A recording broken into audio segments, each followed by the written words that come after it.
watching out for you. Sometimes it's in losing something that you can find an even bigger meaning in it. That is what happened this fall here in Missouri when a Marine lost a memorial bracelet for his brothers killed in the line of duty. As Paige Halsey shows us in tonight's Spotlight on Those Who Served, the journey home ended up representing more than the veteran ever could have imagined. You guys ready? 3, 2, 1, go! Move!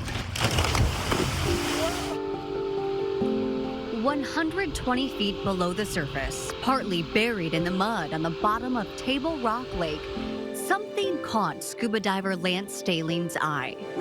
I found 3 Apple Watches that day. Something more valuable. From afar, it would just kind of look like another piece of metal. What made you pick it up and take a closer look at it? It just kind of sparkled. My light caught it and sparkled. A bracelet etched with the story of heartbreak.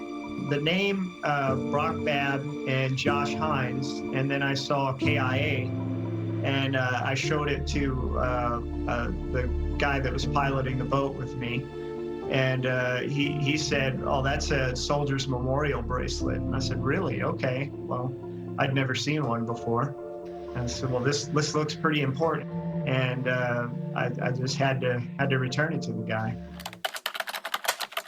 So Staling posted this to Facebook, sharing it to a Table Rock group page where it eventually made its way to the group for 124 Charlie Company. That's these guys. They are part of the 1st Battalion, 24th Marines, a group from the Midwest, including St. Louis, Michigan, Indiana. They deployed to Iraq in 2006. It was a pivotal point. It was Fallujah, Ramadi, and Baghdad were kind of considered the triangle of death. And it was just a kind of turbulent time. Just a couple weeks in, things took a turn for the worse. We were hit by a roadside bomb. It blew the vehicle up off the road on its side. 5 men were in the Humvee hit by an IED. 1 walked away. Tim Lang would lose his leg after 20-something surgeries. Josh Blyle immediately became a double amputee and endured other extensive injuries. Lance Corporal Josh Hines and Sergeant Brock Babb died. Sergeant Babb had 3 kids and a wife, and Hines had a baby born 8 days before we deployed. Brock was our sergeant. He was like a father to all of us. He watched out for us. He stuck up for us. He wanted us to survive, not only in war, but just in life. Josh Hines was just a young, full of life, good looking, great dude, always had everybody laughing, and just was truly selfless. Both Tim Lang and Josh Blyle spent years in the hospital recovering. After the blast, they had been whisked away for emergency care so fast, they never got to hug or thank in person the other men there that day that pulled them to safety.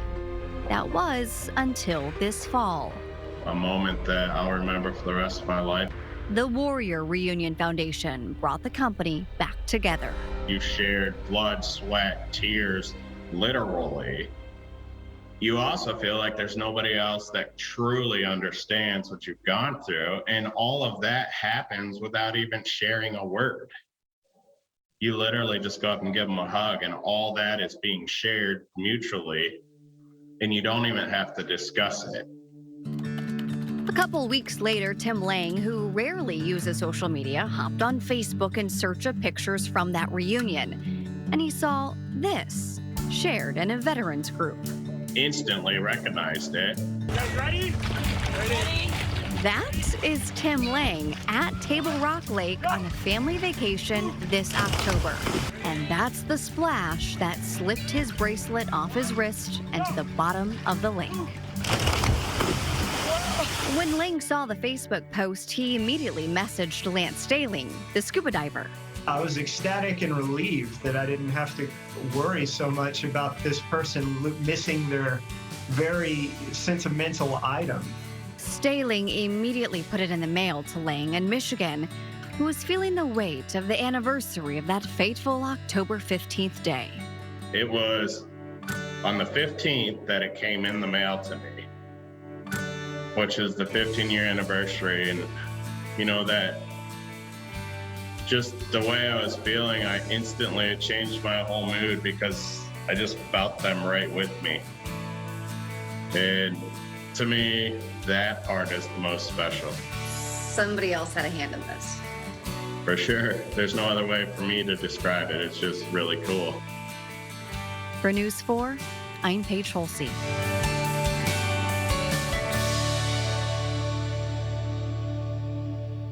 I have chills and tears. That Wow. was an incredible story. You know, that bracelet